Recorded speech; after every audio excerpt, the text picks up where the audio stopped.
Bom dia a todos e a todas. É com satisfação que a gente dá início à nossa terceira palestra do ciclo que está sendo promovido pela ASP em conjunto com o NPI. Aqui eu agradeço na pessoa da Camila Chaves, com quem eu organizei em conjunto aqui essa série de palestras importantes, e a gente está finalizando com um tema muito importante. A gente vê pelo público, né? A gente tem hoje um número recorde de inscritos, porque a gente vai falar hoje sobre a nova normativa de exame de patentes em grau de recurso. Temos hoje aqui a presença do querido Heleno Costa Bezerra Neto. Ele tem graduação em farmácia pela Universidade Federal de Goiás, mestrado em ciências farmacêuticas pela Universidade Federal do Rio de Janeiro e doutorado em química pela Universidade Federal do Rio de Janeiro. Atualmente é pesquisador do NPI, tendo experiência nas áreas de direito, química e farmácia. Desde 2014, vem atuando especificamente na área de recursos e processos administrativos de nulidade em patente na área farmacêutica do NPI. Em 2019, foi nomeado coordenador técnico substituto da Coordenação Técnica de Recursos e Processos Administrativos de Nulidade em Patentes, e em 2022, nomeado coordenador técnico da mesma área. Eu, antes de começar, vou passar a palavra à Camila, e em seguida a gente dá início à apresentação do Heleno. Já deixar aqui o recado de que as perguntas vão ser feitas, né, ao final, podem ser feitas por meio do chat, ou quem quiser pode abrir a câmera, só dar o sinal de que quer fazer uma pergunta.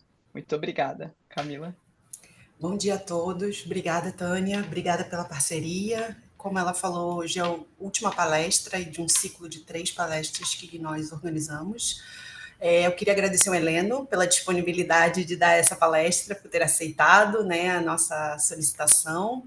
Ele vai falar um pouquinho das questões técnicas da nova normativa, então, quem tiver dúvida, aqui é o momento para tentar esclarecer um pouco esse ponto dessa normativa que é recém-publicada.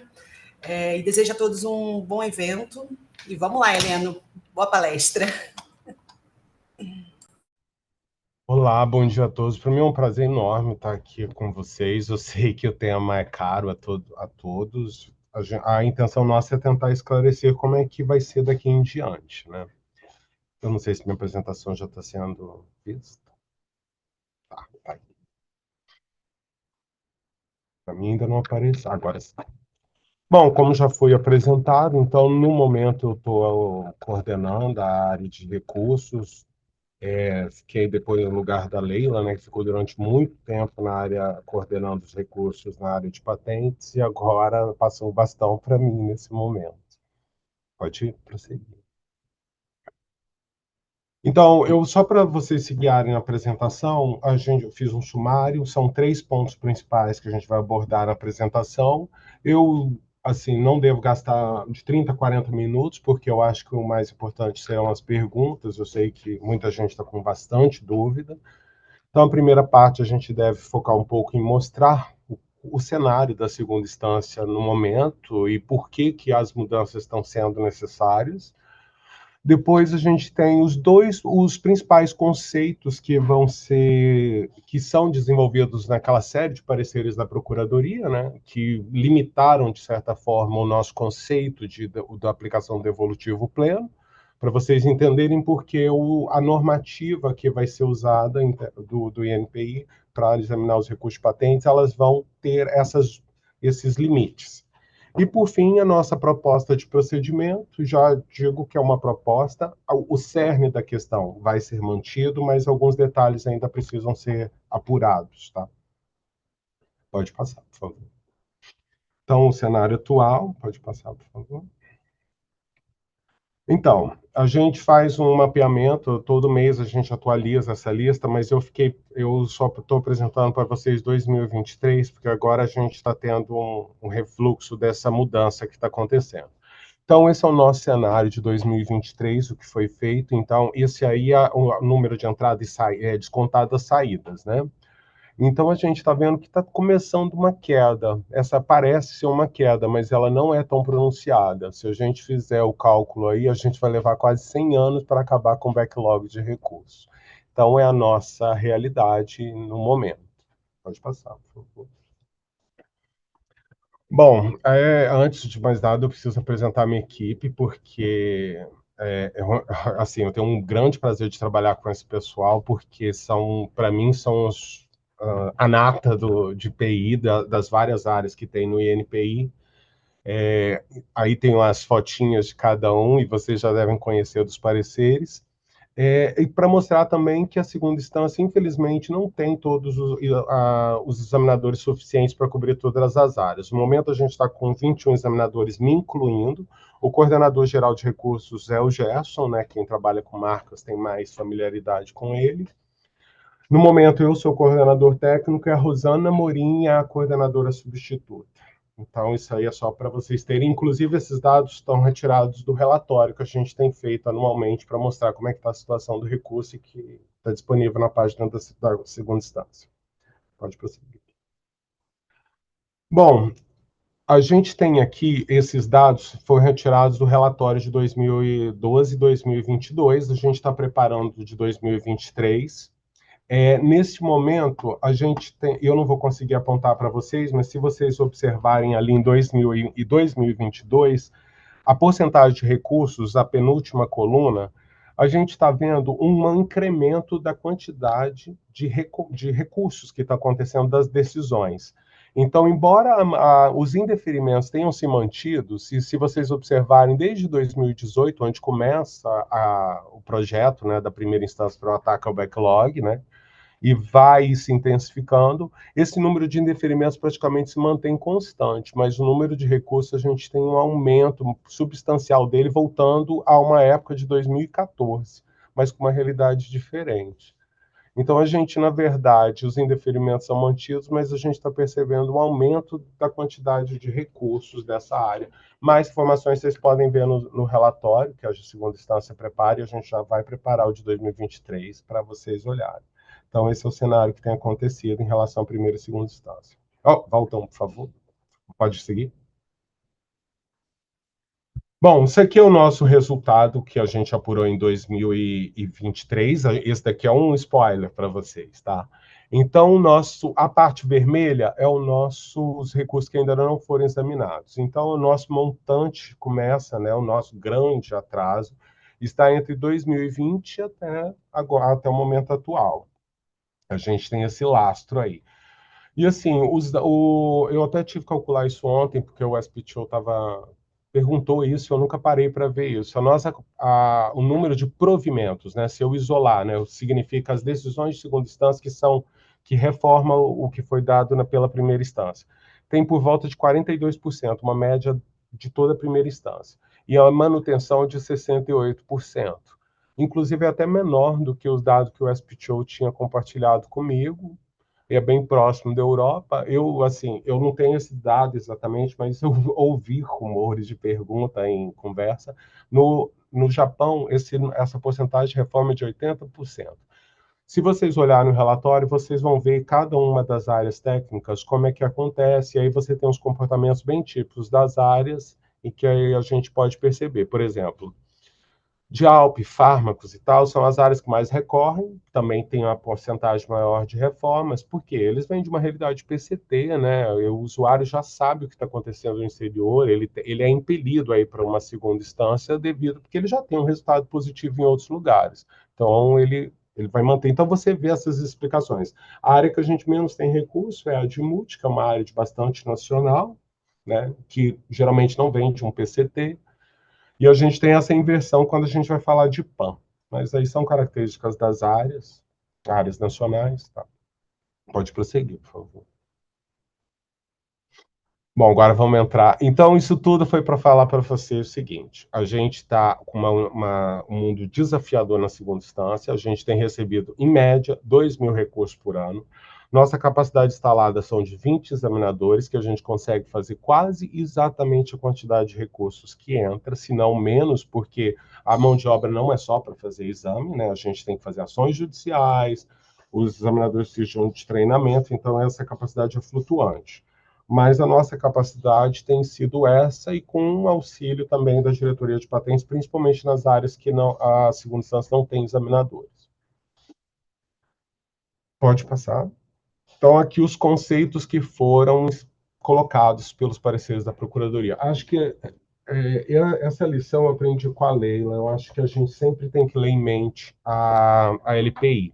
Acho que sempre a gente tem que ir lá, ler de novo, ver o que está escrito, porque às vezes a gente vai criando entendimentos que não são nossos e não são da LPI, né?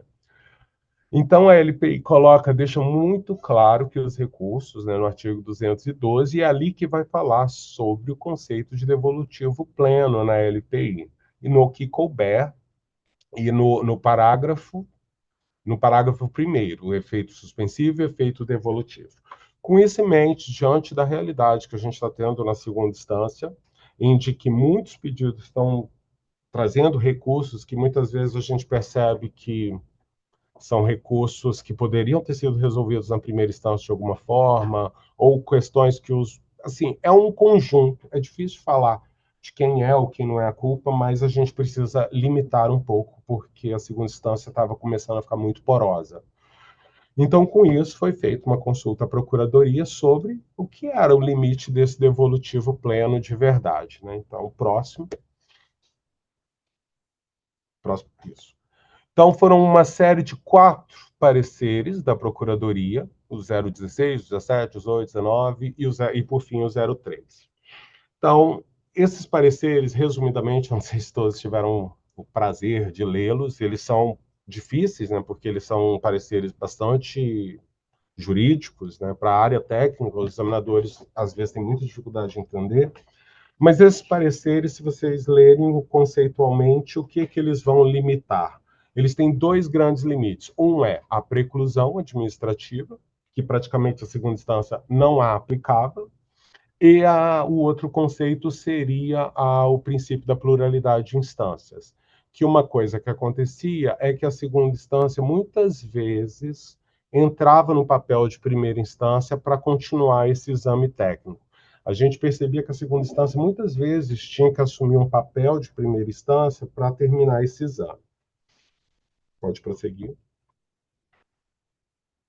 Então, esse primeiro entendimento da preclusão administrativa que está como é que fala? Que está positivado, né, na LPA, na Lei de Processo Administrativo, claramente, em que, então, se o usuário teve a oportunidade de resolver a questão que está sendo trazida em primeira instância, que está sendo trazida em segunda instância na primeira instância, ele não mais poderá fazer em segunda instância por entendimento do conceito de preclusão administrativa. Esse conceito vai ser muito aplicado principalmente com as exigências técnicas, né, que são feitas em primeira instância e que o usuário não atende por N motivos, e que esses motivos é que deverão ser trazidos para a discussão na segunda instância. Vamos falar de números aqui, né? A preclusão administrativa, no caso das exigências técnicas que são feitas em primeira instância, o último levantamento que eu fiz do recurso, ele representa 10% dos nossos recursos. Mas só que eles tiram uma parcela substancial do nosso trabalho para resolver essa questão, muitas vezes porque o usuário também não contribuiu na primeira instância para que essa exigência fosse cumprida.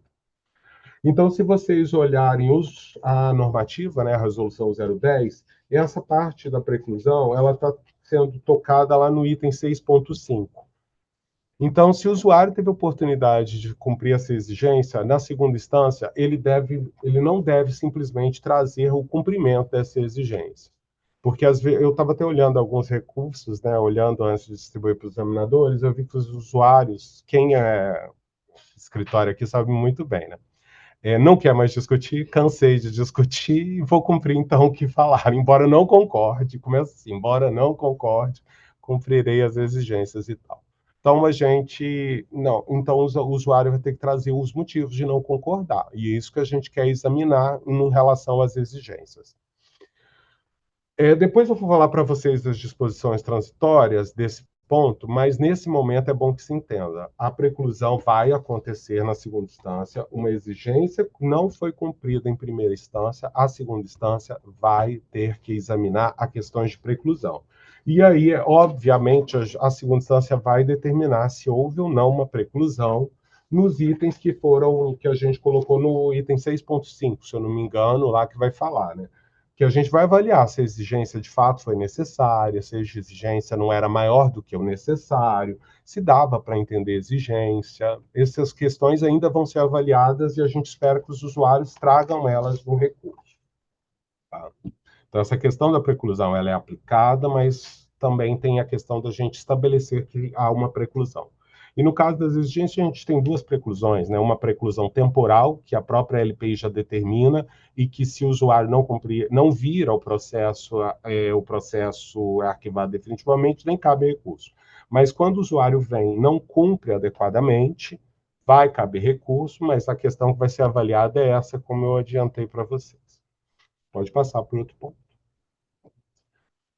O outro ponto é o que eu falei para vocês. Eu até brinquei uma vez com o pessoal da Procuradoria, porque não sei se já ouviram falar de constelação, né, na psicologia, que a família, você vai avaliando a família e você vê quem um vai deixando de cumprir o papel, o outro vai assumindo esse papel.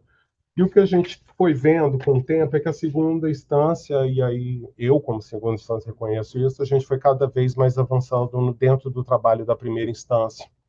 E a gente precisava reorganizar a casa em relação a isso.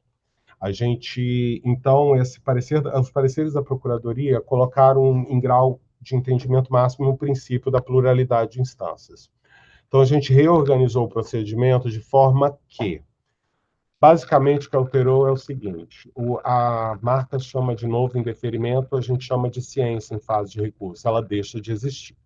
Sempre que um recurso chegar num ponto em que a decisão que levou ao indeferimento vai ser reformada, né?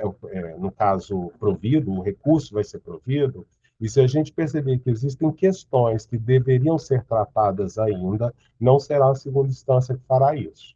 Vai ser a primeira instância. Então, a gente vai devolver o processo para a primeira instância para ela continue a examinar aquelas questões. É óbvio que a segunda instância vai apontar quais são as questões que deverão ser discutidas na primeira instância, que a gente percebeu que o processo não adentrou essas questões, tá?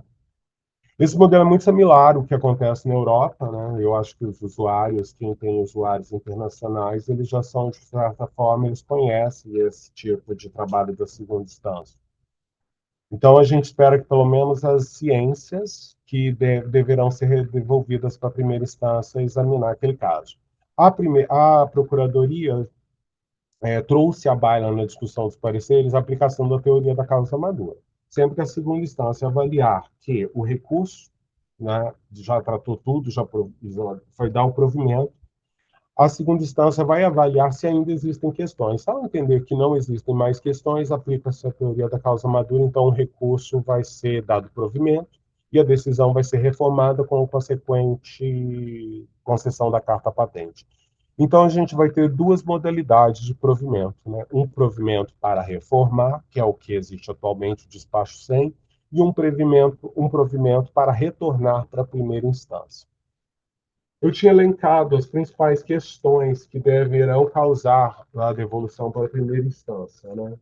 Uma delas que eu vou abordar no procedimento, uma delas seriam os vícios formais, né? Que a segunda instância não vai ter mais a capacidade de fazer o saneamento disso.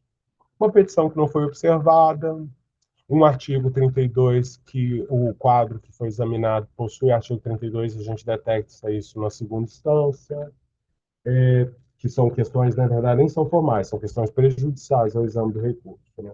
Outra questão é as questões de patentabilidade não exauridas, ou seja, o pedido foi indeferido. Vou dar um exemplo. Foi indeferido pelo artigo 10, vem para a segunda instância, por algum motivo a segunda instância entende que não existe esse artigo 10 ou alguma coisa acontece, a questão é superada, mas a gente percebe que não teve exame das outras questões, então isso deverá ser devolvido para a primeira instância.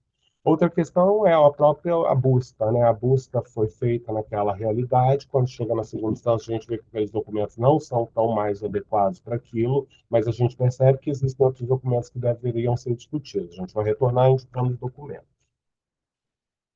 Bom, eu acho que são os casos principais. Então, a gente vai ter a questão do respeito ao princípio da pluralidade de instâncias, até para o próprio usuário. Esse conceito, de certa forma, é até bom para o próprio usuário, porque vai caber recurso de novo da questão que, por acaso, a primeira instância decida novamente. Tá? Pode prosseguir.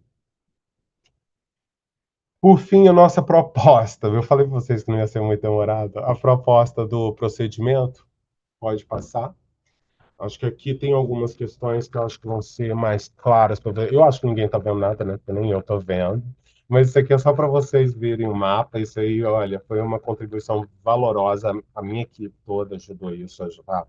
Não foi só eu. Quisera eu saber dessa forma, assim, mas eu tive uma ajuda valorosa da equipe, porque a gente está testando os procedimentos e ver onde está pegando no próprio exame. Então, o procedimento ele está vivo, tá? Ele vai ser melhorado com o tempo. Então, acho que algumas questões importantes para vocês entenderem. O procedimento vai ser, a gente está formatando ele para ser 3 etapas. A primeira etapa serão avaliadas as questões formais, né, as questões que me impedem a segunda instância de examinar esse recurso da forma entrada exatamente no mérito. Ou seja, uma petição que não foi vista adequadamente, uma questão de ampla defesa contraditória que não foi observada, um artigo 32 que não foi observado. Então, essa é a primeira leitura que a segunda instância vai fazer do recurso. Nesse momento, é importante chamar a atenção dos usuários que eles precisam apontar essas questões. A segunda instância, cada vez mais, vai ficar mais presa às razões recursais. Os usuários que não trazem essas razões, de certa forma, dificultam o trabalho da segunda instância e podem correr o risco dessa questão não ser observada. Tá? Feita essa questão, não veio visto formal que precisa ser corrigido e saneado pela primeira instância, a gente vai avaliar a própria decisão do indeferimento em si. Então, aqui a gente teve uma questão importante que muda bastante em relação ao que era feito no recurso anterior.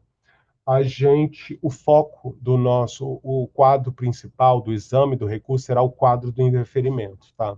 A segunda instância não vai, porque no momento atual a gente recebeu o seguinte, vinha um recurso, o foco do usuário era no quadro que ele trazia em segunda instância, dali para frente. A gente vai sempre retroceder e ver o que foi feito na primeira instância, ver se aquele quadro que foi indeferido deveria ter sido indeferido mesmo, e a gente vai tentar sempre trabalhar com este quadro. Passada essa etapa, se a gente concorda com a primeira instância, que o pedido tinha que ser indeferido naquelas condições mesmo, se a gente perceber que está tudo ok com aquele exame da primeira instância, aí a gente vai entrar nas propostas do usuário em relação ao que pode ser feito, que por acaso a primeira instância não conseguiu observar e por acaso nessa fase madura do processo a gente consiga. Isso é só os conceitos principais para vocês, eu vou passar uma por uma para a gente avaliar. Pode passar, por favor. Então, aqui é o que eu falei para vocês. Esse número de despacho a gente propôs, mas a gente vai ter que alterar ele, porque as devoluções serão um despacho só. Foi o nosso acordo com a diretoria de patentes. Então, eles vão ser juntos, porque a gente tinha proposto 5 despachos diferentes, mas numa reunião com a DIRPA a gente decidiu,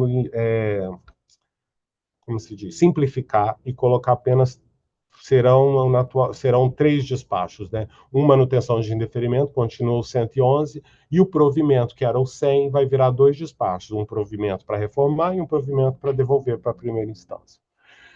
Então, a primeira etapa é a questão dos vias formais e de procedimento. A gente vai avaliar se tudo ocorreu bem com o processo, como eu falei para vocês. Nessa etapa, é muito importante que o usuário traga à baila as questões de: foi dada ampla defesa contraditória, suas questões foram discutidas de forma que a primeira instância tenha fundamentado aquele indeferimento com as razões que foram apresentadas. A gente vai avaliar essa questão sempre tentando prosseguir, tá? Se a gente perceber que este vício não afeta a discussão do mérito, a gente vai prosseguir. A gente vai fazer um peso em relação a qual vício que a gente impede o nosso prosseguimento ou não. Pode passar. A segunda questão é o vício de julgamento, né? É o erro em iudicando que, para quem conhece a teoria de recurso, sabe, né? A gente tem dois erros, né? O erro em procedendo e o erro em iudicando. É verificar se aquele indeferimento deveria ser um indeferimento de verdade ou não. Então, a gente vai reavaliar aquela questão, aquele quadro reivindicatório, né? Que foi uma das coisas que a Procuradoria, que inclusive a gente tem que fazer uma nova consulta, porque pela Procuradoria não deveria haver outro quadro na segunda instância. Então, a gente vai tentar sempre fazendo organizar o processo para a gente revisitar esses quadros reivindicatórios que foram indeferidos e tentar resgatá-los sempre que possível. Então, fique em mente uma coisa: o quadro do indeferimento é sempre o quadro principal que vai ser examinado na segunda instância, e os quadros que forem apresentados no recurso serão quadros alternativos de todas as formas, tá? Nessa etapa do vício de julgamento, né, do erro de julgamento, a gente teria duas saídas para esse parecer. Ou a gente entende, aplica a teoria da causa madura, que não tem mais questões a discutir, e dá o provimento para a reforma, ou a gente percebe que existem questões que ainda deverão ser discutidas pela primeira instância, já que a segunda instância não pode mais entrar nesse papel, e devolve para que a primeira instância avalie as questões. Aí, lógico, a segunda instância vai dar a cartinha do bolo que precisa. Isso não quer dizer que aquela questão que a segunda instância viu vai levar a um indeferimento novamente. É mais uma questão de que aquilo precisa ser feito uma diligência com o usuário e que a segunda instância está impedida de fazer, tá? Pelo entendimento dos pareceres. E a última, terceira etapa, que é avaliar se o quadro do indeferimento, se modificações nesse quadro poderiam levar ao provimento do recurso, né, ao desfecho satisfatório para o usuário. Então, a gente vai avaliar esse quadro. E neste momento é importante mostrar para vocês que aqui a gente vai precisar cumprir algumas regras, né, das disposições transitórias. Uma delas, que eu já vou dar spoiler para todos, é o seguinte: nessa fase, até acabar os pareceres da fase de transição, a gente não vai fazer indeferimentos direto, tá? A gente vai aplicar em todos os processos aquela disposição, o segundo parágrafo da disposição transitória, que permite ao usuário fazer aditamentos. Então, vocês não vão receber nenhum indeferimento direto fazendo isso. A gente vai abrir uma oportunidade para o usuário fazer esse aditamento se ele achar que é necessário, tá? Então, a gente vai fazer essa exigência, a gente já vai dar a nossa posição, qual é a nossa posição em relação àquilo, e se o usuário quiser fazer alguma complementação, que o faça. Obviamente, as outras exigências, né, continuam, tá? A gente pode fazer exigências também para que o usuário faça alguma coisa para a gente conseguir reformar aquela decisão. Um outro ponto importante aqui seria a questão da preclusão, que eu sei que o parágrafo lá, a impossibilidade técnica. Todo mundo, eu já sei que é uma pergunta, eu espero que eu já elimine ela agora antes que todos me façam. A impossibilidade técnica, pessoal, a gente vai fazer exigência sempre que o usuário, a gente vai pegar o parecer, vai olhar, o usuário fez, cumpriu a exigência, houve uma preclusão, ok? Né? Eu não posso aceitar esse cumprimento. A gente vai fazer uma exigência falando para o usuário falar por que eu não fiz isso antes.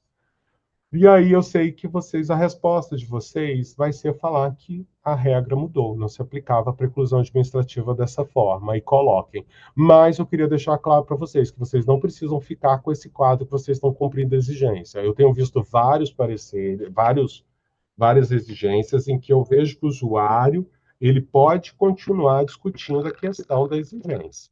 Ele pode falar que a exigência era desnecessária, que a exigência era maior do que o necessário. A segunda instância sempre fez isso. Várias vezes a gente não concordava com a exigência, inclusive a gente achava que nem aquele pedido poderia ser deferido. Então, essa questão vai ser reavaliada na segunda instância.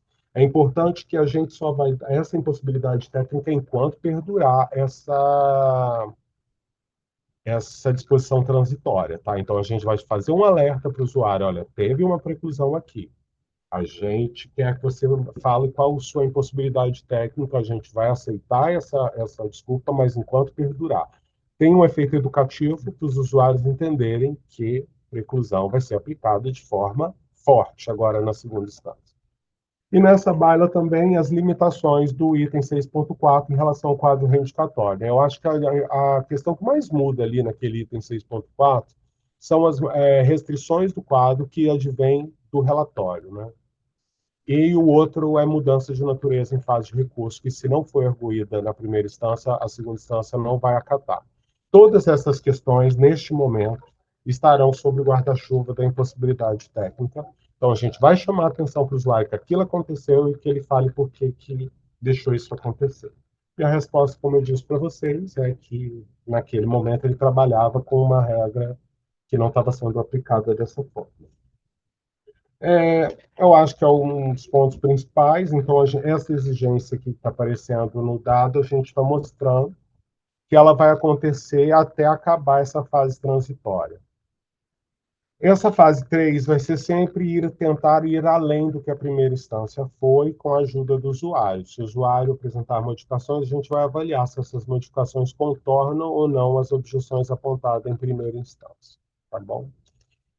Eu realmente, eu não sei porque eu estou vivendo tanto essa revisão junto com a minha equipe, e às vezes, assim, eu não sei se eu consegui mostrar para vocês de forma clara o que vai acontecer, mas agora eu vou contar com as perguntas de vocês. Deixa eu ver se tem mais alguma coisa.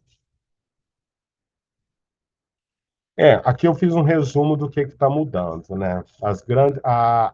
Assim, os usuários tinham um péssimo costume de trazer para o recurso achando que a gente tinha que apresentar essas razões recursais por eles. Isso vai prender muito a gente, especialmente em questões, por exemplo, de vício formal. A gente está, assim, isso vai ficar muito dependendo do que o usuário pede nesse recurso, tá? Logicamente, a gente não vai ignorar, mas se o usuário apresentar isso, facilita bastante a vida da segunda instância. Um outro ponto muito importante, o recurso não é mera continuação da primeira instância, tá? Como eu disse para vocês, o recurso vai iniciar voltando o olhar para o que aconteceu na primeira instância.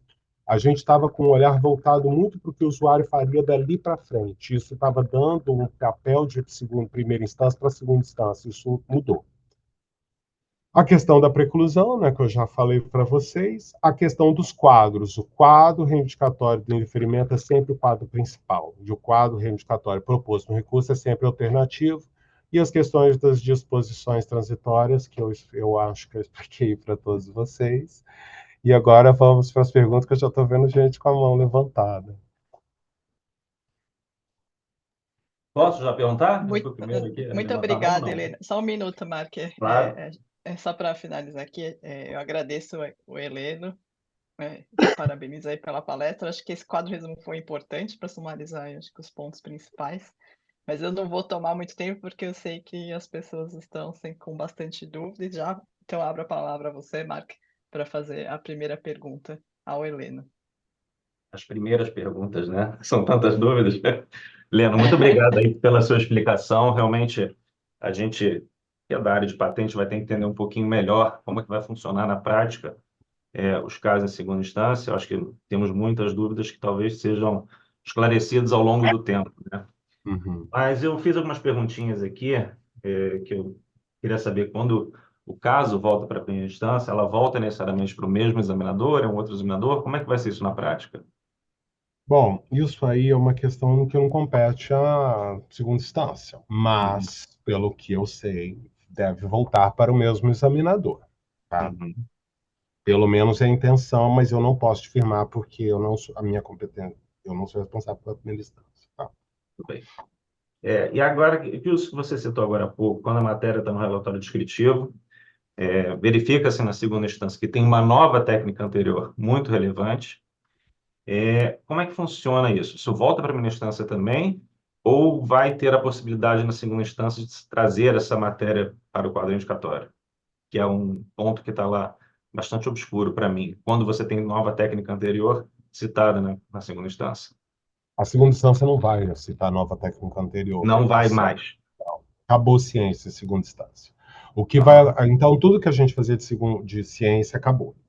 O que acontece é, se a segunda instância der provimento ao recurso, digamos que o seu pedido foi indeferido por falta de atividade ventiva, uhum, a gente concorda com os seus argumentos, só que a gente está olhando e vê que tem um documento melhor, que ele vai ter que ser discutido.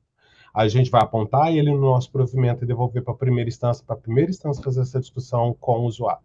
Tá? E aí a gente pode trazer do relatório para dentro do quadro. Aí vocês podem voltar, vocês voltaram para a primeira instância, vocês podem fazer o que vocês Tá. quiserem na primeira instância, o que existe. É importante esse ponto aqui, porque não é tudo que vai voltar. A gente precisa dar o provimento do recurso. Então, o que acontecia, eu como examinador sei, às vezes a gente colocava muito documento para dar uma incrementada naquele indeferimento. Então, isso acabou também. Então, a gente não vai poder fazer só uma ciência só para dar uma azeitada naquele indeferimento. Então, a gente só os casos que a gente der provimento, retornar à primeira instância, que a gente vai apontar esses documentos lá. Não sei se eu consegui esclarecer. Não, esclareceu sim. Isso para mim é muito importante, Helena. Agradeço aí. Eu tenho um monte de outras perguntas, mas eu vou deixar os colegas também Podem perguntar. fazer. Eu economizei tempo na apresentação por causa das perguntas que eu sei que serão mais Qualquer úteis. coisa eu volto com mais perguntas. Obrigado, Helena. Nada, imagina. Eu vou intercalar o chat com as perguntas aqui com câmera aberta, só para te dar oportunidade para todos. Aqui tem uma pergunta, marcou, eu acho que esse é o nome, diz: alguns examinadores não estão mais no NPI e, portanto, outro examinador deverá examinar? Ah, com certeza, né? O examinador pode não estar mais no exame, alguma coisa aconteceu, está de licença, mas, como eu disse, isso aí é uma questão que será procedimento da diretoria de patentes. Uhum, Eu não posso responder por eles. sim.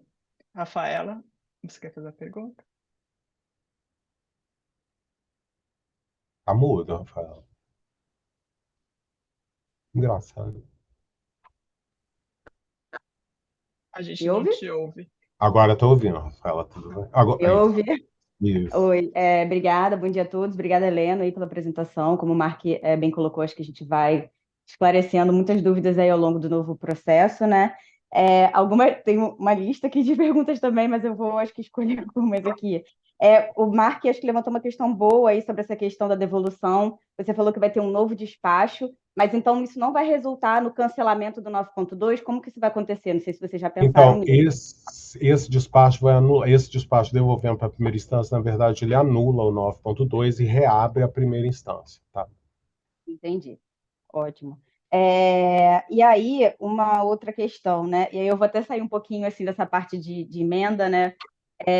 Eu acho que a gente tem uma dúvida, assim, não sei se é a dúvida também dos colegas, sobre a questão de dados que serão apresentados aí em fase recursal, porque acho que ficou um pouco de dúvida ali sobre o que estava no parecer e sobre o que estava na decisão no despacho decisório, né? O quão esses dados serão aceitos, se será só numa questão ali de caso eles não foram produzidos ali por motivo de força maior ou não. A Você já gente tem vai aí uma aceitar posição dado, sobre isso? Rafael. A gente vai Dados serão aceitar dado, aceitos. né? Como sempre foi. Atividade Perfeito. ventiva, questões, argumentos, a gente vai aceitar esses dados. Perfeito. E essa transição aí, esse momento de transição, eu entendo que seja aí, porque fala que dos casos que tiveram o exame iniciado, né, 6.1, 7.1, até dia 1º de abril. Então, seria desses casos que não tiveram o exame iniciado, quer dizer, dos casos que tiveram o exame iniciado nesse momento, né? Depois disso, aí já não vai cair nesse momento. Aí acabou a disposição transitória, de que olha, teve preclusão lá, a gente não vai dar. Entendam essa exigência que vai fazer como uma puxadinha de orelha e para ir educando, para, olha, teve preclusão aqui, isso é a sua última chance e tal. A gente vai fazer esse tipo de abordagem, tá? E essas exigências, Helena, elas de fato vão acontecer no momento que aquele caso ali ele for ser examinado, ou ter o mérito dele examinado pelo recurso, né? Não vai ser, por exemplo, vai ter uma leva agora pegando e emitindo, Não, não. Vai ser de a fato uma gente até análise. pensou. A Ah, gente até pensou isso, a gente conversou internamente, aí eu queria compartilhar isso, não é só minha ideia não, tá? A equipe toda pensou isso. A gente não quer sobrecarregar todo mundo com um monte de exigência que não vai ter resposta, já não sabe que vai ser, qual a resposta que vai ser. Então, a gente concentrou essas exigências que estão previstas lá na disposição transitória apenas para as exigências de fato necessárias e aquelas que a gente está atendendo a manter o indeferimento, porque é onde, de fato, elas serão necessárias, né? A gente vai fazer essa exigência para cumprir a questão. Se o usuário achar que o procedimento, de alguma forma, está trazendo dano a ele, vai ter oportunidade de falar. Obviamente, já adianto, porque eu já vi várias petições reclamando do entendimento. Gente, a segunda instância não vai discutir isso. A gente vai falar, desculpa, eu vi, mas não cabe a nós discutirmos a questão de se concorda ou não com o parecer da Procuradoria. Tá. Só uma última pergunta, a diretriz ela trata também da questão de nulidade bem brevemente, né, dos PANs. E essa questão aí da limitação com relação à emenda, da emenda ser limitada à matéria que está no quadro. Então, por exemplo, se for apresentado um PAN e vocês concordarem em parte, entenderem ali que poderia ser a patente mantida com emenda, essa emenda ela vai ter que também estar limitada ao quadro? Como que vai ser isso, essa análise em PAN? A nulidade parcial, ela é limitada ao quadro. A gente não pode trazer nada de fora do quadro ali nessa nulidade, não. E esse conceito veio para o recurso também, né? Por que a gente colocou aquela questão da emenda, né? Por que não pode trazer emendas do relatório? O examinador da primeira instância, a busca dele está muito presa no que o usuário elencou como possível característica diferenciadora, né? Lá no item da atividade ventiva, que vai discutir isso. O usuário não vai ficar pegando o relatório inteiro e falar, talvez essa seja a característica que o usuário pensou e não colocou. Então, a busca está sendo concentrada. Se a gente aceitar características técnicas que não estão no quadro para discutir, obviamente a discussão da segunda instância não vai ser a mesma da primeira instância. De fato, a gente teria um novo pleito. Então, por isso que a gente está limitando e não vai aceitar essas modificações do relatório. Tá?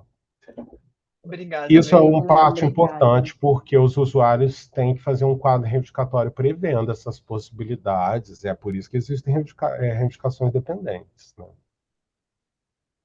Perfeito, Obrigada, obrigada, Helena. Helena, pelo Eu vou esclarecimento. passar para o chat, e aí depois eu só vou pedir a gentileza de, como a gente tem bastante dúvida, ter uma pergunta por pessoa para a gente conseguir dar oportunidade a todos.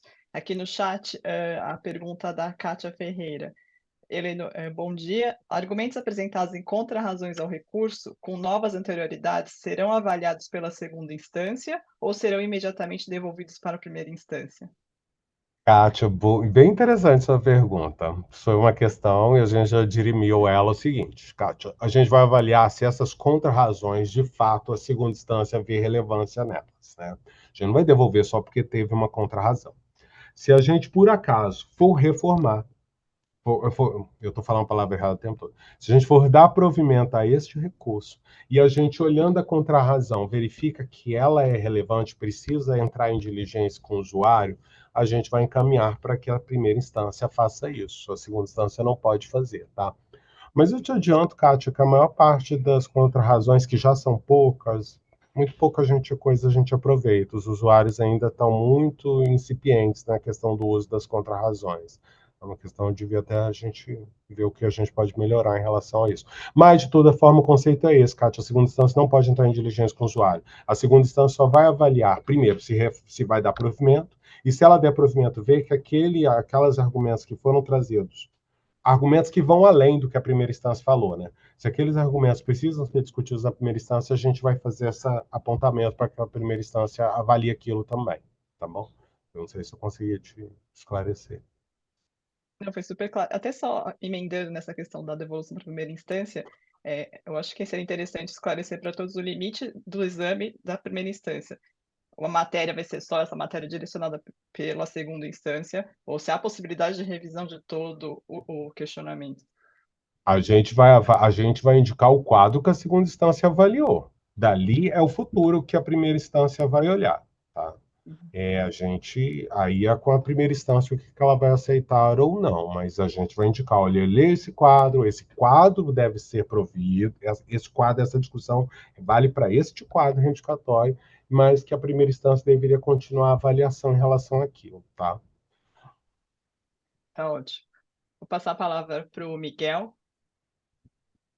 que levantou a mão. Bom dia, Heleno, tudo bem? Obrigado pelos seus esclarecimentos, foram muito úteis, ajudou bastante. A minha dúvida é referente à preclusão. O que acontece? Muitas vezes, não vou generalizar, algumas vezes o parecer de conhecimento 7.1 indica lá que não tem atividade inventiva, argumentos técnicos, às vezes argumentos formais, porém, dá um caminho falando, ó, talvez se você seguir por aqui, você consiga superar esses apontamentos que nós fizemos. Mas não é uma exigência propriamente dita, não é um 6.1. Vocês vão considerar isso na preclusão ou não? Não, preclusão dos termos da Procuradoria tem que vir de um 6.1. Inclusive, a gente pegou uma outra exigência, o parecer era de exigência, mas foi dado um 7.1. A gente não vai considerar isso uma exigência, tá?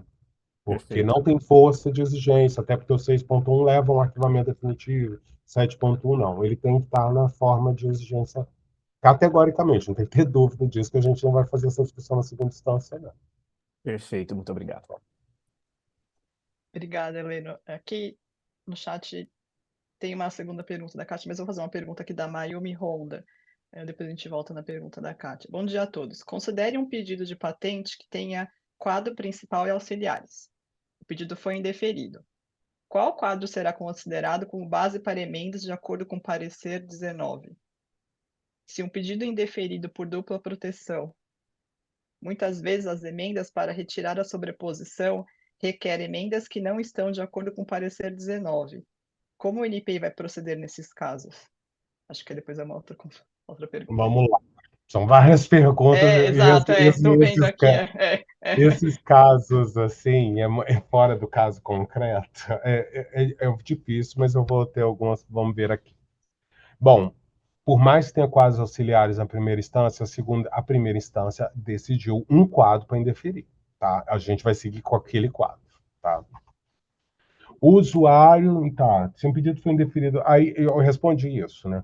Se o pedido foi indeferido por dupla proteção, para retirar a sobreposição, vai ter. Aí eu já não sei, né? Quais seriam essas questões, porque ele tinha que estar previsto lá no pedido original, né? Qual seriam essa possível retirada? Um artigo 32? Aí não é entendimento novo da segunda instância que está colocando isso, ele só já foi incluído lá. Eu não sei muito que questões essas que não vão responder ao parecer 19 para poder tirar essa questão de dupla proteção. Mas, assim, a gente vai precisar que o quadro venha sem a dupla proteção, que aí a gente vai avaliar. Aí a gente vai avaliar se a dupla proteção foi retirada, se foi o motivo do indeferimento. Geralmente é assim, né? Primeira instância indeferiu pelo artigo 6º, chega na segunda instância um quadro. Aí a gente vai avaliar se aquele sexto existe. Primeiro avalia o indeferimento, ver se aquele sexto de fato existe. Segundo, a gente vai avaliar a proposta que foi apresentada na segunda instância, para ver se ela, de fato, retira aquela questão do artigo 6º. Outro ponto importante que eu acabei não mencionando para vocês. As exigências na etapa 3, que a segunda instância pode fazer, ou seja, a gente tem uma proposta de quadro, eu posso fazer uma exigência em cima daquele quadro, ou eu mesmo posso, o usuário não apresentou o quadro, a gente vai tirar essa reivindicação e resolve. A gente pode fazer, mas essa exigência que a segunda instância fará tem que levar uma causa madura, tá? Então, se o usuário, por exemplo, está com um pedido indeferido pelo artigo 10, se ele tira a questão do artigo 10, a gente vai dar provimento e devolver a primeira instância, porque com certeza não foi avaliada a questão de novidade, atividade inventiva. Isso é raro, mas tem. Agora, a segunda instância não vai fazer uma exigência dessa, porque isso não leva ao provimento do pedido, tá? Só para vocês entenderem também que a gente tem limite no que vai fazer de exigência. Não sei se eu criei mais confusão do que esclarecia, mas só para entender. Tem só uma última pergunta aqui que ainda estava no chat aqui da Mayumi. Eu acho que não é relacionado, mas vamos só finalizar aqui. Considere que um pedido foi equivocadamente indeferido com base no artigo 32. Qual quadro será considerado na fase de recurso frente ao parecer 19? Peraí, deixa eu...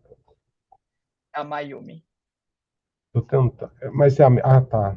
É a mesma, tinha uma última pergunta. É a mesma pessoa.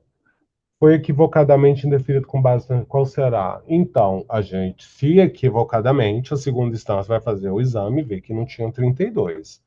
A gente devolve. Vai ser um erro de julgamento. Se foi só isso, Mayumi, eu não entendi, porque tem que ver o caso concreto também, né? Eu tenho que ver exatamente. Até porque se o. Tem outra questão importante que a Mayumi está me lembrando, é o seguinte: o usuário tem que tomar cuidado com o que faz com o pedido. Porque se ele fez aquilo, ele concordou com a primeira instância, entendeu? Ele vai fechando as escolhas dele. Ele não vai poder, ai, desculpa, eu fiz isso aqui porque se não concorda, não concorde. Não vá mexendo no quadro, fazendo depois falar, ah, eu discordo porque a primeira instância fez isso. Entendeu? A gente não vai aceitar isso, não. Esse tipo de argumento. O quadro congela. Se eliminou a reivindicação, fez isso, fez aquilo, foi uma escolha do usuário, tá? A gente não vai poder ficar retornando para a quadra anterior, não. Bom dia, Helena. Posso complementar essa pergunta do artigo 32 também? Com certeza. Muitas Quem está vezes falando? não está claro no parecer de indeferimento qual quadro é de fato objeto do indeferimento, né? Às vezes tem uma objeção por 32, ele analisa o quadro apresentado, apresenta os argumentos de atividade inventiva contra o quadro apresentado, mas não fala do quadro teoricamente válido. E o quadro 1 lista, por exemplo, o quadro apresentado somente. Não fica claro, muitas vezes não fica claro qual quadro está, entre aspas, válido no parecer de indeferimento, sabe? Entendi. Isso é uma coisa que tem que ser trazida nas razões do recurso. Por isso que eu estou falando. Tragam bastante informação nessas razões do recurso, porque a gente precisa avaliar isso. Da mesma forma, Francisco, vai ser difícil para vocês, vai ser difícil para a gente também. A segunda instância também não sabe. Então, isso tem que deixar claro para a gente decidir, no caso concreto, o que vai fazer. Só que o usuário tem que trazer esses elementos para a gente, tá bom? Para facilitar a nossa discussão. Passar a palavra agora para o Não, Sérgio. obrigado.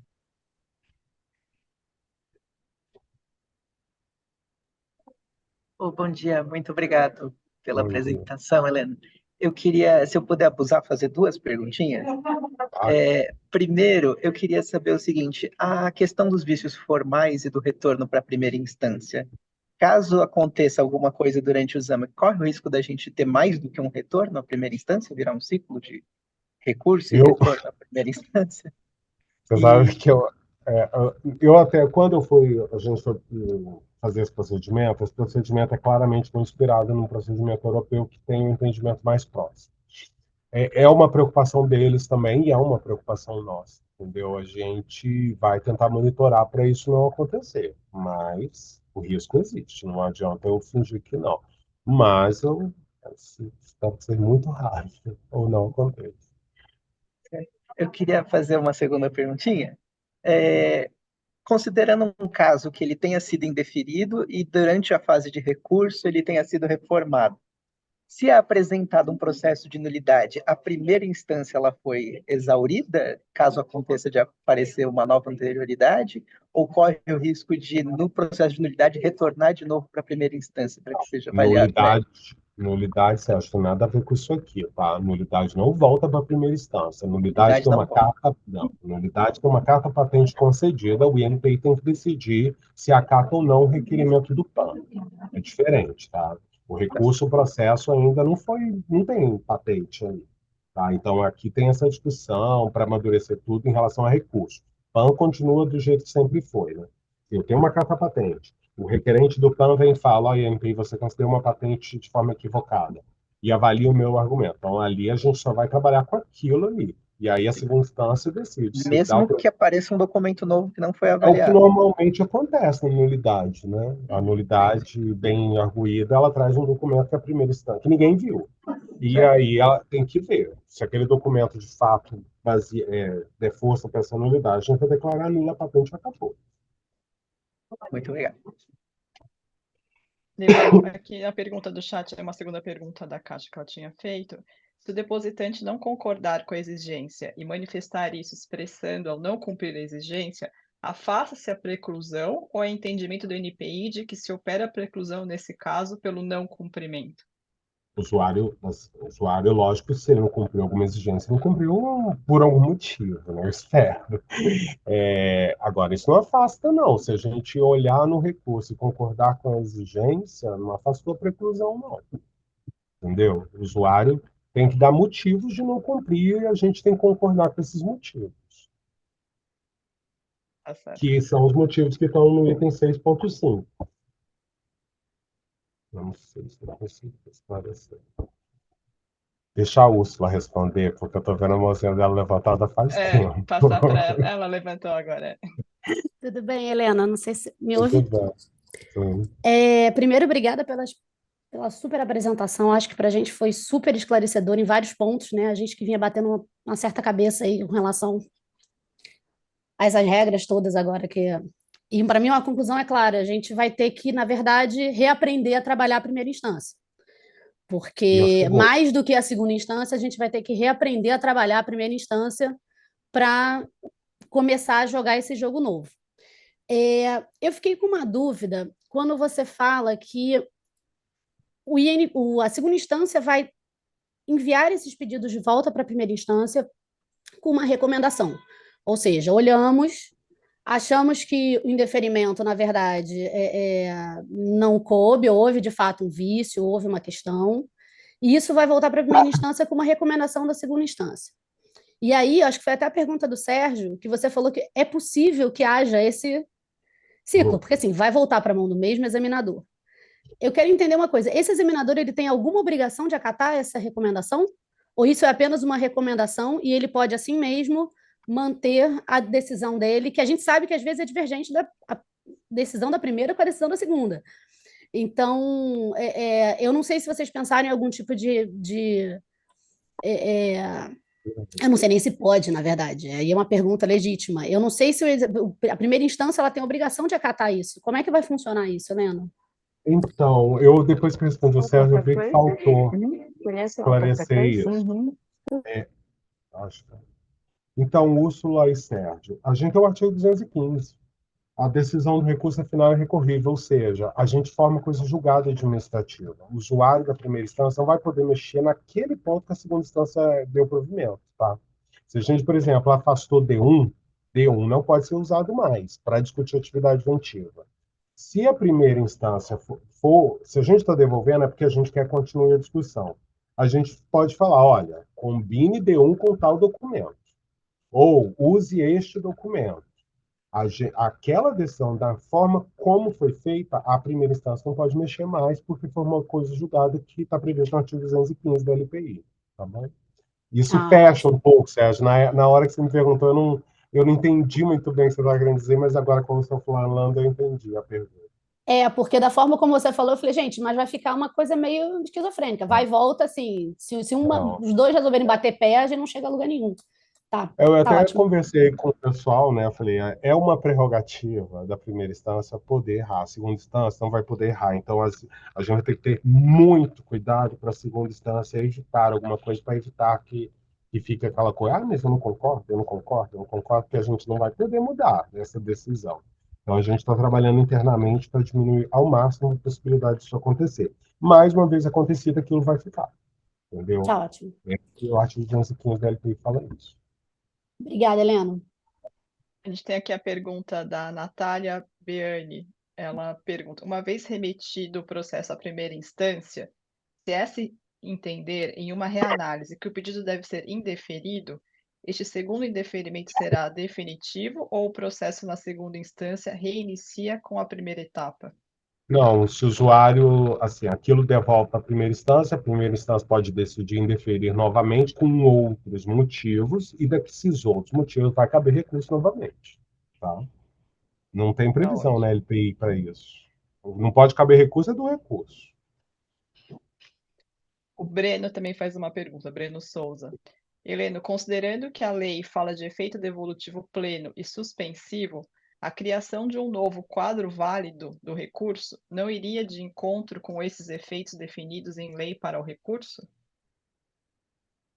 Olha, eu não entendi a pergunta. Eu não entendi. O Breno eu estou vendo ela aqui, abrir mas o microfone para Oi, Helena, indagar. tudo bem? Você está me escutando? Oi, Breno, tudo bem? Tudo bem. É porque o que está sendo criado agora, ao meu entender, é um segundo quadro válido. A gente tem aquele quadro válido aquele para qual foi requerido o exame, e agora a gente tem um novo quadro válido, que é aquele que foi indeferido. Porque esse é ainda mais tenso, porque esse nem, por exemplo, definir outras características em reivindicações dependentes, a gente vai poder fazer isso se elas já não estiverem em reivindicações dependentes. Então, a gente está aí com duas marcas de impossibilidade de realização de emendas no quadro reivindicatório. E aí é isso que eu te pergunto, essa nova criação desse segundo quadro válido, né, que ao que está sendo aqui discutido, é o que parece ser, ela não vai de encontro aos efeitos que a lei define para o recurso de suspensivo devolutivo pleno, isso tudo poderia ser questionado, poderia ser discutido novamente, revisitado. Então, Breno, depende do que você entende, né? Aí eu, assim, eu entendo a sua lógica, mas é o seguinte, o recurso é recurso ao quê? Né? O recurso é um recurso ao indeferimento. Não é recurso para fazer o pedido todo de novo, porque senão a segunda instância vira o quê? Vira uma primeira instância de novo, entendeu? Então a gente está limitado ao que foi de fato indeferido. Inclusive, esses pareceres são atuais, eles já aconteceram, tem um parecer da Procuradoria um tempo atrás, porque a gente já estava percebendo uma coisa, bem, que era o seguinte, não estava tão claro assim, mas a gente estava percebendo esse movimento. O usuário, que agora os usuários resolveram fazer via dividido, pedido dividido, pelo menos está seguindo a regra. Mas o que acontecia? O pedido tinha A, B e C, né? Vamos dizer que ele tinha matéria A, B e C. Durante a primeira instância, ele foi tirando, tirou A, tirou B, ficou indeferido com C. Chegava no recurso, o que ele pedia? O A e o B. Ele não falava do C. Só que é o C que foi decidido, não é o A e o B. Então a gente tem um limite do que é a própria definição de recurso, né? O recurso do indeferimento. O que estava acontecendo é que, aí eu concordo com a Procuradoria, o efeito evolutivo estava causando um exame de novo. Não era, de fato, um recurso ao indeferimento. A gente estava examinando tudo de novo e isso estava permitindo esse vai e vem que não terminava nunca na segunda instância. Então, se você falar assim, parece que a gente está dando um novo quadro. Não, a gente está levando o recurso ao que ele de fato é, um recurso ao indeferimento. Se por acaso o quadro faz parte daquele indeferimento, ele também é a base do recurso. Tá?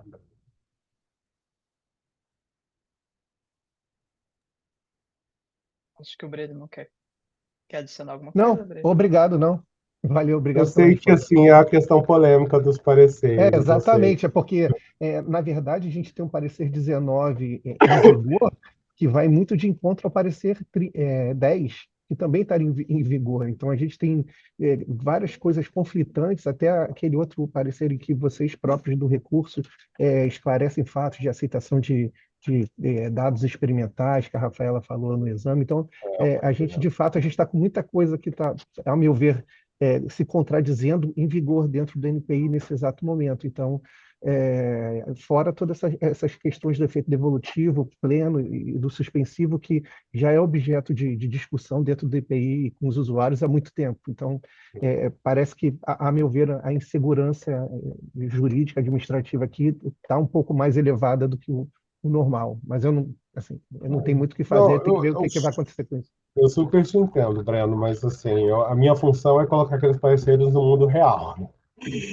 Então a gente está trabalhando com isso, Breno. A gente tem as limitações no item 6.4, que eu acho que a limitação que mais deve pegar ali são as limitações que não estavam previstas no quadro reivindicatório, que foi indeferido.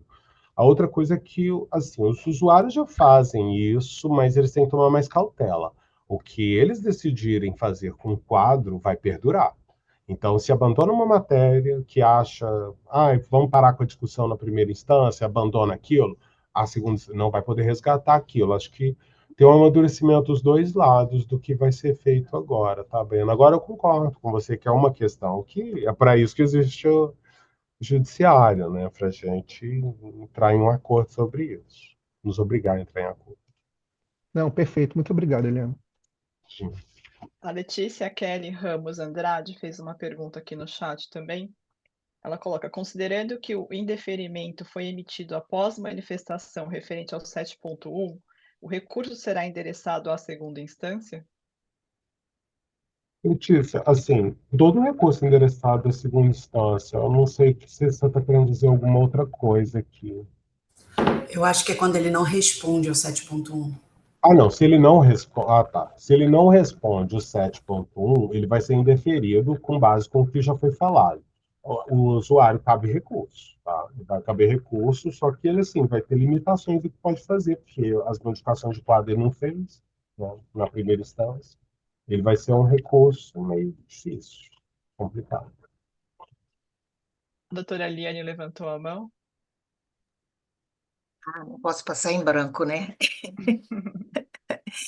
Então, Heleno, deixa eu lhe perguntar uma coisa. Eu acho que e é bom que todos os usuários ouçam, eu acho que tem que se aprender mesmo a fazer um parecer uma manifestação adequada na primeira instância, justificando as modificações, justificando tudo. Então, eu acho que tem que ter, e a Úrsula disse muito bem, tem que ter uma grande mudança do usuário na primeira instância, porque a segunda instância, a meu ver, e desde o tempo que eu estava lá, ela vai começar a agir como ela estava agindo, como ela tem que agir, que é realmente um recurso ao indeferimento. Ela vai avaliar os motivos do indeferimento. Mas há uma coisa que eu me pergunto: durante o combate ao backlog, ou ao longo dos anos, a gente vinha tentando fazer com que o primeiro exame fosse mais rápido, o que se justificava pelo backlog. Então, não se dava muita chance também ao usuário. Olha, eu te fiz uma exigência, você não me respondeu adequadamente, eu indefiro. Né? Agora, eu acho que é um ajuste total, e sempre isso vai dar certo quando todo mundo age com o mesmo objetivo. Então, se na primeira instância é apresentado, mudou o quadro, coloca uma amostra do que mudou, de onde tirou, buscou no quadro no relatório descritivo, foi uma restrição, isso na primeira instância.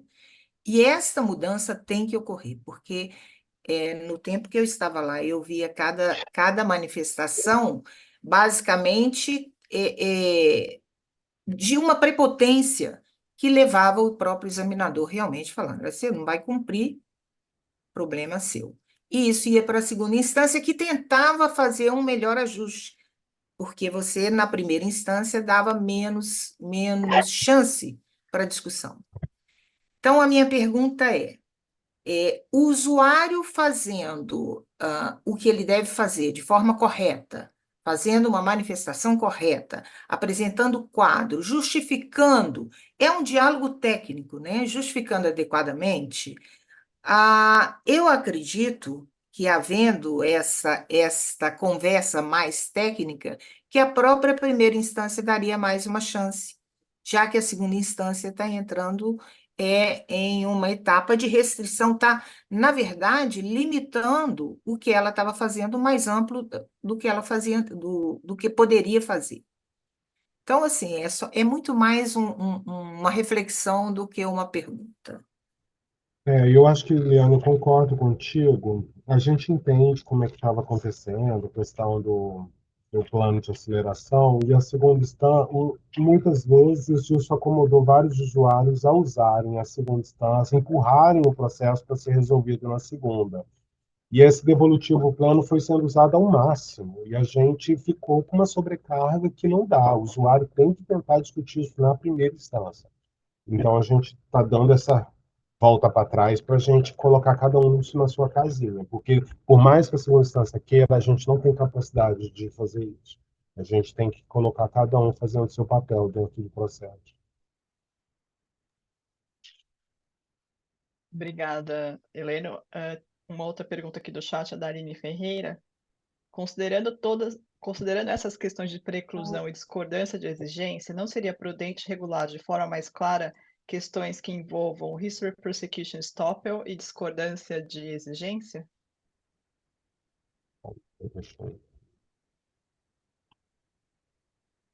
Bom, assim, Aline, eu não sei exatamente o que você está querendo. A gente tem assim, os tópicos principais dos motivos da gente discordar de distância, né? As questões que vão quebrar a preclusão, a preclusão esperada, né?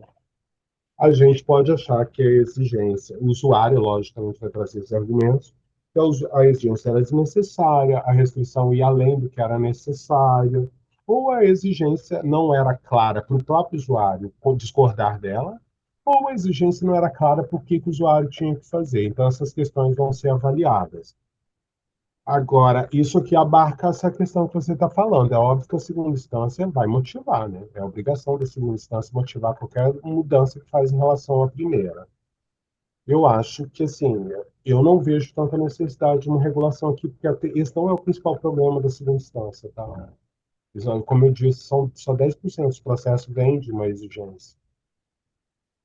Mas não sei se eu respondi ali. Bom, vamos dar continuidade, eventualmente ela levanta a mão. Eu não sei se é o Léo que está com a mão levantada, tem alguém do escritório dele aqui. Oi, Tânia, sou eu sim, desculpa, eu não estou conseguindo mudar o nome aqui do Sem usuário, problema. muito menos abrir a câmera. Vocês me escutam, né? Sim. Tá, bom dia a todos e a todas. Helena, obrigado aí pelos esclarecimentos.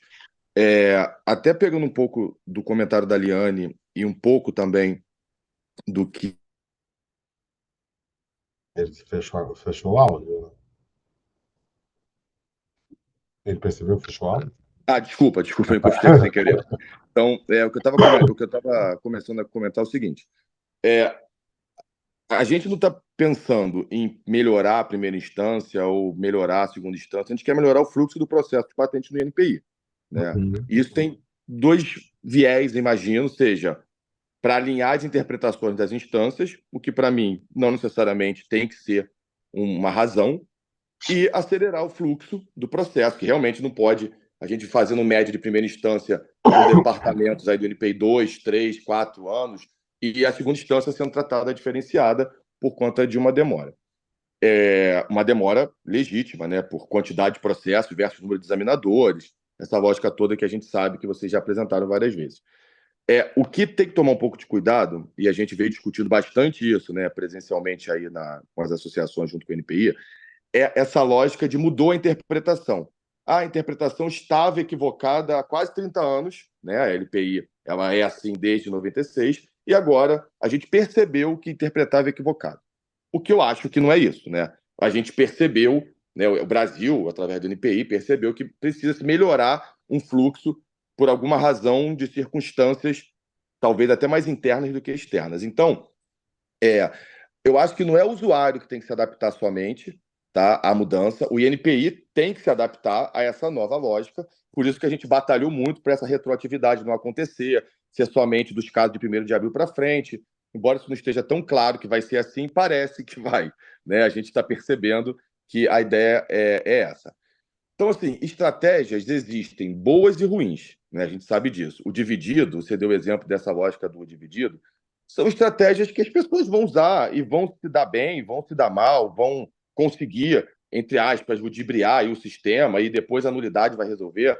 Porque depositar pedido de patente sem novidade de atividade inventiva também é uma estratégia ruim. E as pessoas fazem busca, não têm os requisitos e apresentam. E aí você tem toda a vantagem de espantar o mercado aí até o momento que o NPI analisa. Então, existem estratégias boas e ruins.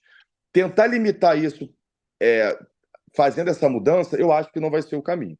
Tá? Mas agora já era, a decisão está tomada, a justiça vai ser o caminho, como você disse. Eu acho que a primeira instância pode errar, seja por conta do usuário ou por conta do próprio NPI, e a segunda instância está aí exatamente para poder corrigir, seja por conta do usuário ou seja por conta do NPI. E a segunda instância pode errar também. E aí, isso terminando a esfera administrativa, vai para o judiciário para discutir.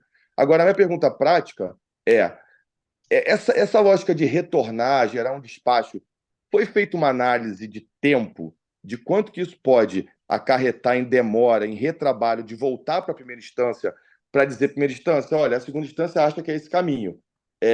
Vocês não vão por aí? Porque se a primeira instância falar que não vai por aí, acho que a Úrsula comentou isso, a gente vai ter um problema, né, de interpretação, e a função da segunda instância é decidir, e não retornar para a primeira instância, analisar e parar para pensar no que foi feito. Então, eu não sei se vocês fizeram uma análise, a pergunta é essa, o quanto de retrabalho isso pode causar e se existe um número efetivo de hoje, assim, pelo que a gente fez até hoje, se fosse aplicar essa regra, 30% teria voltado, ou não, a gente decidiu mesmo e seguiria adiante. Era mais ou menos para a gente ter uma lógica do que pode acontecer, porque realmente a gente vai ter que reaprender a trabalhar na primeira instância. E eu não acho que não é uma questão de interpretação, é uma questão de mudança, de fato, de uma portaria que está atuando como força de lei por conta de uma análise da Procuradoria. Obrigado.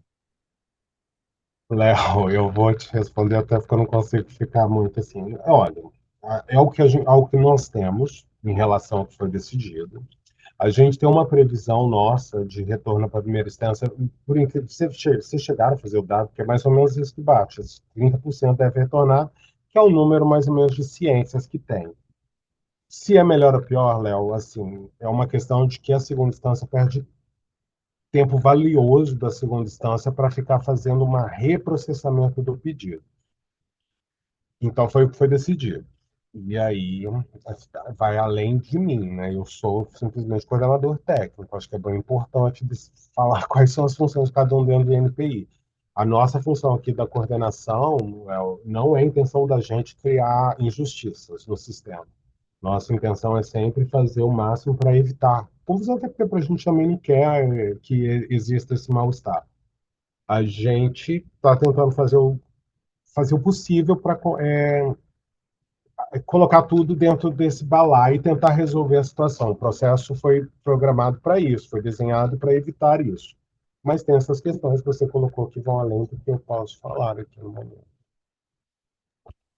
Tá bom, obrigado, Helena. É mais realmente um desabafo barra pergunta, porque como a gente acaba representando o Brasil em congressos internacionais, e agora vem aí a INTA, né, que todo mundo sabe aí na próxima semana, agora, depois da manhã, é assim, tá todo mundo, eu acho que, indo com um discurso preparado para tentar explicar o inexplicável.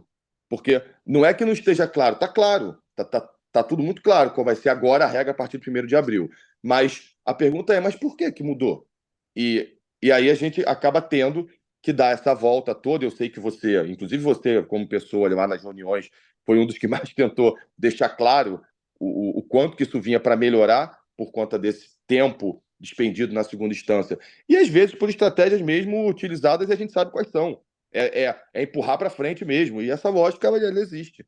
Mas te agradeço pela clareza e acho que a gente precisa repetir esses fóruns em outros momentos para que isso fique bem claro para todo mundo qual é a interpretação e como que a primeira instância agora vai ter que agir, porque a gente vai ter que se readaptar, como a Úrsula comentou, a trabalhar na primeira instância para evitar problemas na segunda instância. Obrigado mais uma vez, Helena. Leonardo, como uma pessoa aqui do INPI, eu acho que a gente vai ver uns efeitos ao longo do tempo. Não, de imediato a gente vai ter uma diminuição, mas a gente vai ter um ganho no futuro, tá? Em relação à primeira e segunda instância. Tá? Eu vou passar a palavra para a Leonor, porque a pergunta do chat é do Francisco, que também está com a mão levantada. Então, eu vou passar para a Leonor e depois o Francisco faz a pergunta dele. Obrigada, Tânia. Na verdade, a minha pergunta é muito parecida com a do Leonardo, e é um comentário muito parecido, e era justamente nessa questão de se a ideia é diminuir o tempo e o backlog da mesma forma que quando vieram os exames preliminares e que acabaram gerando, obviamente, resolvendo muito do backlog, mas isso gerou um backlog na segunda instância, o quanto é que isso não vai, né, gerar também um certo backlog de volta na primeira instância por conta desses 30% de casos que vão voltar, e também o quanto isso também não vai impactar o trabalho dos examinadores por muitos casos que talvez acabem judicializados e que vão estar tomando tempo de examinador na justiça. Então, na verdade, o que eu acho, a gente entende essa necessidade do INPI de tentar resolver a situação, a gente entende que a longo prazo é possível que essas medidas ajudem, e assim como todos nós reclamamos muito do pré-exame, acho que hoje todos nós podemos reconhecer o quanto isso ajudou. Porém, a minha pergunta, e acho que é a pergunta que todos se fazem há anos, e não é uma pergunta, também é um desabafo, é quando é que nós vamos de fato abordar a real questão, que é a falta de autonomia do INPI e a falta de examinadores, e de fato vocês fazem milagre com 21 examinadores na segunda instância. Então, na verdade, acho que o grande problema é esse. E acho que esse é o grande problema que o Brasil precisa discutir. Enfim, era isso, e desejando sorte, né, a todos nós, INPI, usuários do sistema, nesse novo desafio que a gente tem pela frente, e realmente torcendo para que traga soluções a longo prazo, mas acho que até lá vai trazer muitos problemas, e enquanto a gente não olhar para o problema real, a gente vai sempre meio que estar tapando o buraco, descobrindo de um lado para cobrir do outro. É isso, obrigada.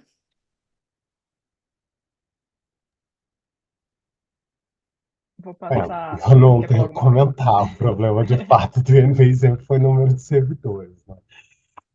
Bom, a gente vai tentar fazer o nosso papel de segunda instância, sempre tentar chegar a uma solução dentro do que é possível. Nossa questão é ser justa. A questão é de ficar de um lado ou de outro ser justo. Isso é o que a gente vai perceber. Obrigada. Eu vou passar então a palavra ao Francisco. Francisco, aí você faz sua pergunta. Não sei se é a do chat, mas aí você escolhe qual delas você quer fazer. São duas. Desculpa pelo barulho externo, estou no metrô. Não sei se vocês estão me ouvindo bem. A primeira pergunta é a do chat. Na devolução para a primeira instância, será possível depositar pedidos divididos e apresentar subsídio a exame de terceiro, aproveitando a complementação da Kátia? E a segunda pergunta é mais uma sugestão, porque a gente tenta, de vez em quando temos pareceres e exigências não muito claros sobre o que deve ser feito ou quais são os apontamentos do examinador, a gente tenta um contato via Fale Conosco, e o retorno, na grande maioria das vezes, é que qualquer manifestação deve ser feita por meio da resposta ao despacho. E sugerir ter uma via de contato mais oficial, mais direta com o examinador, para tentar esclarecer algumas dúvidas para propriamente devidamente responder às exigências. É isso. Francisco, vamos lá. Primeira pergunta é fácil. A decisão vai ser anulada e vai devolver a primeira instância. Voltou tudo. Tá? Vai caber subsídio. É como se não tivesse tido 9.2. Cabe tudo. A segunda pergunta, eu vou me desculpar, mas assim, eu não posso falar pela primeira instância, sabe, Francisco? Qual é a forma, ou como se dá isso? Eu não posso. Eu sou coordenador dos examinadores da segunda instância. Mas eu acho que você tem que levar essas questões para fora, porque a segunda instância vai lidar com isso. E a gente tem, eu mesmo já vi várias exigências que não estão claras e tal, e essas exigências chegando na segunda instância vão ser reformadas. O recurso disso vai ser provido. A questão, e é por isso que eu falo que talvez o efeito educativo seja relevante, porque isso vai mostrar no parecer, e assim, ninguém quer uma decisão sua contestada em segunda instância, né? Então, talvez isso também tenha um efeito educativo e auxilie a combater esses equívocos que estão acontecendo. Eu tinha uma outra pergunta para falar. Você falou uma coisa, assim, também não posso falar pela primeira instância, mas a segunda instância fez uma coisa que eu acho que os usuários não perceberam. Naquela nossa fila do TCU, que a gente coloca todo mês, que a gente atualiza, não sei se vocês já perceberam que a gente está colocando agora os pedidos que foram distribuídos. Eles colocam, a gente fala, ó, esse pedido foi distribuído, eu já não falo do examinador, obviamente, mas a gente fala que eles já estão na fila para exame direto. Então, é uma coisa boa. Se o usuário quiser falar alguma coisa, ele já sabe, o meu pedido está na mão de alguém e aí eu posso. Obviamente, já não tem como atender reunião para tudo, especialmente antes da gente olhar alguma coisa, mas a segunda instância fez isso, tá? Depois olhem lá na filas TCU. Eu não respondi a todos, Francisco, não tem como responder todas as suas questões, infelizmente. Não, tudo bem, obrigado, Helena.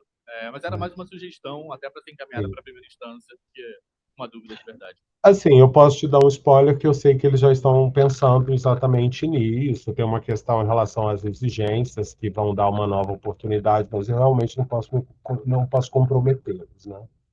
Em relação a isso, mas eu estou tendo uma discussão interna sobre isso. Eu acho que o da própria Dantas já falou em evento. Hereda, a gente tem aqui uma pergunta da Caroline Branco. Ela coloca: bom dia, Leno. Pensando nisso que a Eliane comentou, existe um alinhamento interno entre primeira e segunda instância sobre como a primeira instância irá avaliar os pedidos? Pergunto isso, pois sabemos que muitas vezes a primeira instância não abre margem para discussão. Por exemplo, casos em que a primeira instância não emite um segundo 7.1 ou 6.1 para solucionar algo que não foi solucionado. Então, essa pressão que vai ter na segunda instância, quando isso começar a bater, obviamente, né, vai acontecer de alguma forma, mas é como eu disse, a primeira instância já está sendo discutida internamente sobre reavaliar as questões de como será feito. Só que assim, eu vejo, agora defendendo como examinador, né? Muitas vezes os usuários não trazem os argumentos para discutir de forma clara, não tem argumento ali, por mais que tente espremer. Acho que aí é toda uma conjectura que tem que ser pensada aí em relação a isso.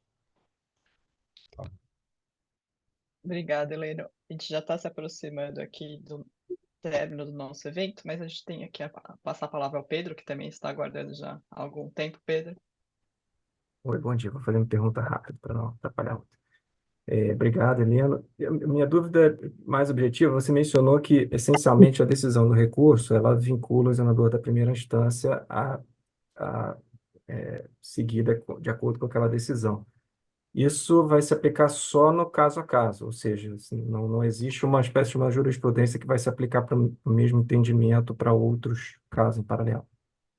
Então, Pedro, é uma coisa que a gente tem na segunda instância, né? A segunda instância diferente do INPI, diferente das outras instâncias, a gente está preso à diretriz. A gente, na verdade, é o fiel censor para ver se a primeira instância aplicou a diretriz naquela situação específica.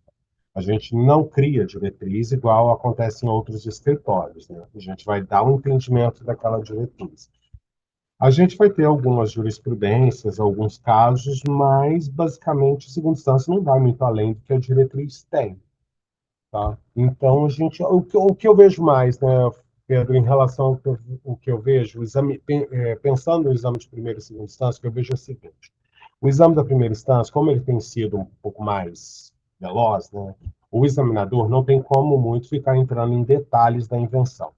Muitas vezes você pede uma invenção e a invenção, na verdade, está ali dentro de uma daquelas dependentes. O exame da primeira instância focou na invenção que o usuário achava que era a invenção. Ele não vai entrar nos detalhes. Quando chega na segunda instância, o usuário foi e corta as reivindicações e aí você vê a invenção ali. Então, é por isso que muitas vezes a gente reforma, porque o usuário joga fora toda a bagunça que tinha e a gente fica, de fato, com a invenção ali dentro. Aí, muitas vezes, a gente vai devolver por quê? Porque a busca estava muito concentrada para aquela invenção principal que o usuário deixou, que realmente não tinha, mas quando a gente entra na invenção, de fato, aquilo não foi muito bem discutido. Então, essas questões é que devem levar mais a essa troca entre primeira e segunda instância. Mas isso é um amadurecimento do processo e a gente tem que ver como é que isso vai acontecer. Mas isso é basicamente o que acontece. Não sei se eu respondi, eu fui me perdendo da sua resposta. E acho que eu falei até mais do que você me perguntou. Certo, obrigado. Hein? A gente já está no horário, mas a gente tem duas últimas perguntas, então eu vou passar a palavra para a Rafaela e depois para o Júnior Cunha. E a gente vai ter que encerrar por conta do horário. Rafaela.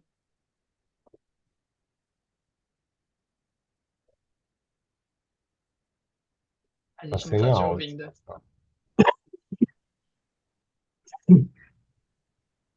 Ainda não. Oi. Agora sim. Problema técnico aqui. Vou tentar ser bem rápida. Helena, eu entendi que durante esse período transitório vai ter essa questão de emissão de exigência que vai dar oportunidade de a gente fazer um aditamento. Agora, passando esse período transitório, né, eu fiquei com uma dúvida, porque no item 6.4 da diretriz, que fala ali das emendas que serão permitidas, no item C, ele fala ali que serão admitidas, etc. e tal, e no final ele fala assim: as restrições oriundas do relatório que não esteja expresso no quadro indicatório impugnado, portanto, a inadmissão do quadro emendado proposto. Todavia, tal inadmissão será precedida de exigência para que a recorrente exerça ampla defesa e contraditório, sem possibilidade, contudo, de novas emendas ao quadro. Então, assim, como que vai ser tratado isso? Porque me parece que não tem por que existir mais exigência em grau de recurso nesse momento, porque a exigência eu entendo que seja mais no sentido de você emendar ali para colocar as indicações ali de uma forma patenteável, dependendo da análise de vocês. E se a gente não vai poder fazer emenda, como que vai ser isso? Então, Rafael, isso aqui é porque essas questões, por enquanto, estão todas flexionadas pelas disposições transitórias. Então, a gente vai aceitar esses quadros e tal. Mas quando acabar a disposição transitória, como você falou, quando o usuário colocar um quadro que a gente aponte que não atende a uma dessas questões, mas que a gente também que não tem o que fazer, e se isso for a questão da gente não poder avançar com recurso, a gente vai apontar e ver se o usuário tem algum argumento que mostra que a gente está equivocado. Eu espero que a gente quase não precise usar isso, Rafaela, mas se a gente chegar num ponto que não tem mais discussão, a gente não vê uma saída, e aquele próprio quadro que o usuário não tem nem como discutir porque ele não atende essas questões, a gente abre uma exigência para ver se a gente não está equivocado em relação a isso. Igual a gente fazia com 32, né? assim, chega no... A gente limitou o quadro por quê, Rafaela? Porque senão fica um festival de quadro e a gente não consegue sair do lugar. Porque não é a questão. A questão é que não tem saída, mas o quadro que você me apresentou também não resolve e ainda bate nos itens do 6.4. Sim. É porque muitas vezes a gente vê a exigência de fato que vocês fazem análise e fala, olha, concordo aqui parcialmente, mas eu entendo que você tem que fazer essa limitação aqui, Isso né? vai E a gente, continuar. então, na verdade, vai continuar exigindo esse tipo de exigência e a gente vai poder, essa parte aqui então tá um pouco conflitante, então, né? A gente vai poder fazer então emenda desde que limitada, todas aquelas questões ali, né? É limitada ao quadro, etc e tal. Mas eu pergunto porque realmente a gente se depara muito com esse tipo de exigência que vocês concordam parcialmente com as nossas alegações e pedem para a gente fazer algum tipo de emenda ali. E no momento que coloca aqui que não poderia ser possível, a gente fica pensando, então não vai mais existir exigência, né? Vai ser só a ciência dando a Esse oportunidade caso é de só quando a discussão ficar só no quadro mesmo. A gente vai continuar com as exigências e é a única diligência que a gente vai poder fazer com o usuário. Quando a gente fala, olha, se tirar isso aqui, resolve. A gente não vai poder, e tem atividade ventiva, não tem atividade. Quando chegar nessa discussão, tem que mandar de volta à primeira instância. A gente só vai poder mandar dar ordens direto. Tira isso, tira aquilo. E eu espero que os usuários cumpram, porque se entrar numa discussão disso, a gente talvez tenha que devolver a primeira instância. Tá? Perfeito, obrigada, Leandro. Mas é bom que você falou isso aqui, eu acho que mais para frente a gente vai dar uma olhadinha de novo, tá? Esse texto realmente ficou comigo. Tá, obrigado. Vou passar a palavra agora para o Júnior fazer a última pergunta do dia, em razão do horário. Bom dia, Heleno. Parabéns aí pela apresentação, muito didática, gostei. Uma das perguntas a Rafaela antecipou, mas eu tinha duas, então. Heleno, no comecinho da sua apresentação, você fez um gráfico lá de barras e você metaforicamente falou que demoraria 100 anos para zerar aquele backlog, né? Isso me assusta, né? Assusta, acho que todos. Eu tenho alguns casos aqui de alguns clientes nossos que estão 4 anos aguardando 4, 5 anos aguardando o julgamento aí de recurso. Vocês têm algum plano aí de ação para a gente posicionar nossos clientes? São 4, 5 anos que eles estão aguardando. Eu gostaria de ouvir você, uma notícia boa. Olha, eu também queria essa notícia, porque eu fico tanta vergonha, assim, não porque eu tenho culpa, mas assim, é muito ruim pegar eu tenho feito de tudo para a gente achar, porque às vezes esses pedidos somem nos nossos sistemas e a gente tem feito uma limpa com eles. Eu acho que agora, pela primeira vez, a gente vai apresentar os dados que a gente apresenta anualmente, que acabou os pareceres de antes de 2019. Acho que a gente deu um limpa nisso. 2018 saiu os últimos por agora, mas assim, eu não tenho uma posição porque a gente vai precisar muito de examinador para fazer isso. Porque a gente não tem, eu não sei nem de que área que você está falando, a gente está sem examinador em algumas áreas. Tem sido uma cobrança enorme para que a gente seja atendido em relação a isso, mas por enquanto a discussão que está sendo feita é essa, sobre sobre como é que vai formatar a segunda instância, e num segundo momento vai ter que se debruçar em relação a isso. A única coisa boa que eu posso te falar é o seguinte: o backlog não tem aumentado. Mas a gente está enxugando o gelo, porque o que entra é o que sai. A gente não está conseguindo avançar nesse backlog. E aí a gente precisaria de mais tempo. Mas eu não sei nem de que área que são os seus indeferimentos para te adiantar, mas nosso prazo máximo é 4 anos mesmo. Então tá bom. Obrigado, Heleno. Espero que não aumente, porque senão é muito ruim para a gente também. Bom, eu agradeço mais uma vez o Heleno pela disponibilidade de participar desse evento aqui conosco, nesse tema sensível, e pela disponibilidade de prestar todos os esclarecimentos. Eu acho que foi muito produtivo. Certamente tem outras dúvidas, mas em razão da limitação do tempo a gente vai encerrar. Agradeço também a Camila pela parceria. Essa foi realmente mais uma nova sequência de palestras muito importantes para abrir esse diálogo direto, né, entre o usuário e o NPI. E convido todos para acompanhar as nossas redes, temos os eventos para associados, nossos cursos, e espero vê-los novamente no próximo evento. Passo a palavra à Camila para alguma consideração final. Não, só para complementar mesmo, agradecer a todos pela presença, a participação nesses dias, né, que nós organizamos eventos em diversas áreas da PI, né? E agradecer a Tânia, né, no caráter da ASP, em relação à nossa parceria e poder disponibilizar os temas mais atuais do INPI para todos, para ficar bem disponibilizado, claro, e ter esse diálogo aqui que a gente conseguiu fazer, por exemplo, hoje, sobre os assuntos que são pertinentes. É isso. Muito obrigada, então, a todos. Tenham um bom dia. Espero vê-los no próximo evento da ASP. Até mais. Tchau, gente. Muito obrigado aí.